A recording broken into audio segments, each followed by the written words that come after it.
நம்ம கொஷின் பேங்க்ல அடுத்து பேசிக் ஆங்கிள் ப்ராப்பர்ட்டீஸ்ல அடுத்து ஒரு சம் நம்ம பார்ப்போம். இதுல பாருங்க, இதுல ஒரு ட்ரையாங்கிள் இருக்கு. இது ஐசாசெலஸ் ட்ரையாங்கிள். அப்படின்னா 2 சைடு வந்து ஈக்குவல். அதே சமயம் அது கிரியேட் பண்ற 2 ஆங்கிள்ஸுமே ஈக்குவல். ஸோ இந்த ரூல் வச்சு நம்ம ஃபர்ஸ்ட் அந்த ஆங்கிள் கண்டுபிடிப்போம். அதுக்கு நான் ஒரு நேம் வச்சுக்கேன். இது வந்து ஜெட்னு வச்சுக்கிறேன். இதுவும் ஜெட் தான். ஏன்னா 2 ஆங்கிளுமே சேம் தான்.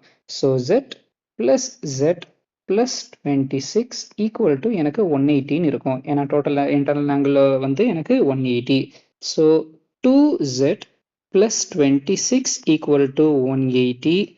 2z is equal to 180 minus 26. இப்போ நான் எனக்கு 2 இந்த பக்கம் டிவிஷன்ல கொண்டு வந்துடலாம். இல்லாட்டி ஃபர்ஸ்ட் நம்ம 180 minus 26 இதை கண்டுபிடிச்சிட்டு அப்புறம் கூட டிவைட் பண்ணலாம். 2z is equal to 154ன்னு இருக்கும். இப்போ 2 கீழே டிவிஷன்ல கொண்டு வரலாம். z is equal to 154 divided by 12. So z value எனக்கு 77ன்னு கிடைக்கும்.